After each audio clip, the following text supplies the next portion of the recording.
Saudara-saudari, marilah kita mendengarkan renungan dengan judul Maria, Ibu Tuhan, yang berdasarkan pada Injil Lukas bab 1 ayat 42 dan 43.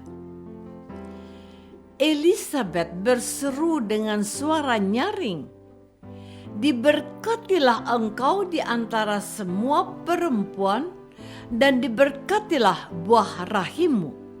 Siapakah aku ini sampai ibu Tuhanku datang mengunjungi aku?" Dalam nama Bapa dan Putra dan Roh Kudus. Amin. Saudara-saudari terkasih dalam nama Tuhan Yesus Kristus, setelah menerima penuh iman dan penyerahan diri pada rencana Allah yang menjadikan Maria ibu bagi putranya Yesus, Maria bergegas menuju sebuah kota di Yehuda. Maria ingin segera menemui sanaknya Elisabet. Ia ingin berbagi kegembiraan dengan saudarinya itu dan juga ingin melihat secara langsung betapa bahagianya Elisabet yang disebutkan mandul itu akan memiliki seorang anak.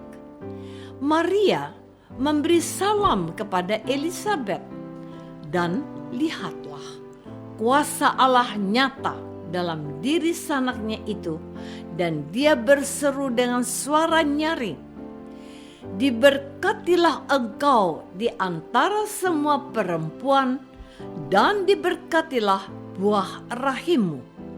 Siapakah aku ini sampai ibu Tuhanku datang mengunjungi aku?" Maria mengetahui Elisabet akan menjadi ibu melalui perkataan malaikat kepadanya. Tetapi siapakah gerangan yang mengatakan kepada Elisabet bahwa Maria juga akan mempunyai seorang anak? Siapakah gerangan yang memberitahukan kepadanya bahwa dia adalah ibu Tuhanku? Inilah pertemuan dua hati yang saling mengasihi. Dua ibu yang sedang mereguk berkat dan kebahagiaan karena akan segera melahirkan anak-anak mereka. Saudara-saudari terkasih, kunjungan Maria ini bukan hanya kunjungan dia secara pribadi. Maria telah datang bersama Yesus yang telah dikandungnya. Kehadiran Yesus disambut dengan sukacita pula oleh anak yang ada di dalam rahim Elisabet. Elisabet bersaksi kepada ibu Tuhan, katanya, "Sebab sesungguhnya ketika salammu sampai kepada telingaku, anak yang di dalam rahimku melonjak kegirangan." Inilah perjumpaan yang penuh kebahagiaan. Ibu bertemu ibu, anak berjumpa anak. Elisabet bisa merasakan getar-getar kebahagiaan yang dialami sanaknya Maria.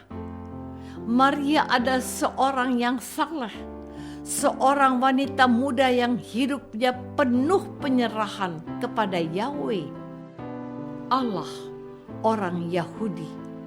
Dia telah percaya dan berjanji setia pada kehendak Allah yang menjadikannya bunda bagi Yesus. Maria sudah bersumpah setia dengan tunduk pada Allah. Katanya, "Sesungguhnya aku ini hamba Tuhan. Jadilah padaku menurut perkataanmu itu." Elisabet yang penuh dengan Roh Kudus berkata, "Dan berbahagialah dia yang telah percaya, sebab apa yang dikatakannya dari Tuhan akan terlaksana. Saudara-saudari terkasih, inilah pernyataan iman gereja perdana yang kita dengarkan pada hari ini melalui mulut Elizabeth, dan dalam bimbingan Roh Kudus mereka meyakini dengan sungguh-sungguh bahwa Maria adalah ibu Tuhan. Maria adalah bunda Allah. Santo Lukas secara tegas mewartakan kepada para pendengarnya bahwa Maria itu telah ditetapkan oleh Allah sendiri menjadi bunda bagi anaknya Yesus.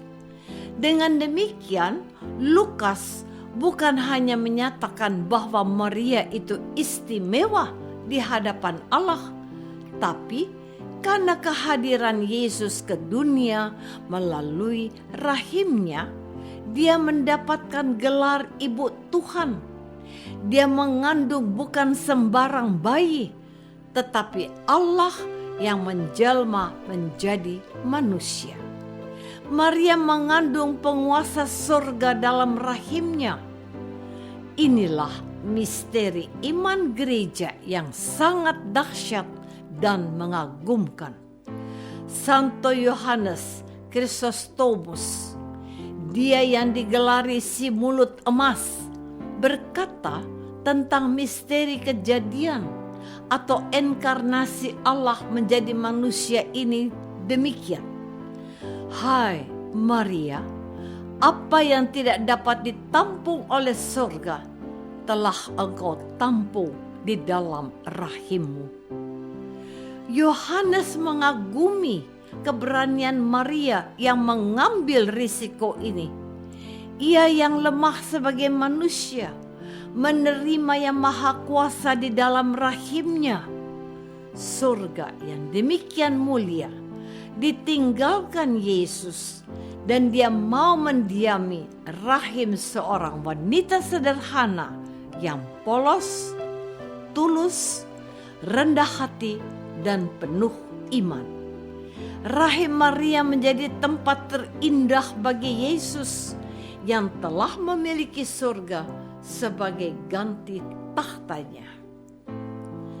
Saudara-saudari terkasih, dengan merenungkan kisah perjumpaan Maria dan Elizabeth, pertemuan Yesus dan Yohanes, kita diberikan santapan rohani, yaitu pengakuan iman gereja perdana yang mengamini dan percaya bahwa Maria yang bukan siapa-siapa telah dijadikan bunda Tuhan oleh pernyataan Roh Kudus melalui bibir Elizabeth yang juga diberkati oleh Allah menjadi seorang ibu. Apa yang tidak mungkin bagi manusia, mungkin bagi Allah. Bukan saja orang yang sudah mandul bisa mempunyai anak, tetapi Allah sendiri bahkan berkenan dilahirkan oleh seorang manusia pilihannya, Maria. Apa yang dipandang tidak mungkin dalam refleksi Santo Yohanes Chrysostomus telah menjadi ya dan amin, dan terjadi. Maria mengandung anak Allah, yaitu dia yang disebutkan oleh Yohanes Pembaptis. Sebab dia telah ada sebelum aku, dan aku telah melihatnya dan memberi kesaksian. Ia inilah anak Allah. Yohanes bab 1 ayat 31c dan 34. Betapa berbahagianya kita karena hari ini kita disegarkan dan dikuatkan iman kita bahwa ketika kita menghormati Maria sebagai ibu Tuhan atau bunda Allah, kita mengakui dan mengimani bahwa begitu besar kasih Allah kepada dunia sehingga ia memberikan anaknya yang tunggal supaya setiap orang yang percaya kepadanya tidak binasa, melainkan beroleh hidup yang kekal. Yohanes bab 3 ayat 16. Apakah aku sudah percaya akan kasih Allah dan menghormati Maria sebagai ibunya? Marilah kita berdoa. Bapa yang Maha Baik, Engkau telah menyatakan kepada kami bahwa Maria adalah Bunda Yesus. Bantulah kami menghormati dia sepantasnya dan memuliakan Yesus yang telah dikandungnya demi Kristus, Tuhan dan pengantara kami. Amin. Semoga kita semua selalu dinaungi dan dibimbing oleh berkat Allah yang Maha Kuasa, Bapa dan Putra dan Roh Kudus. Amin.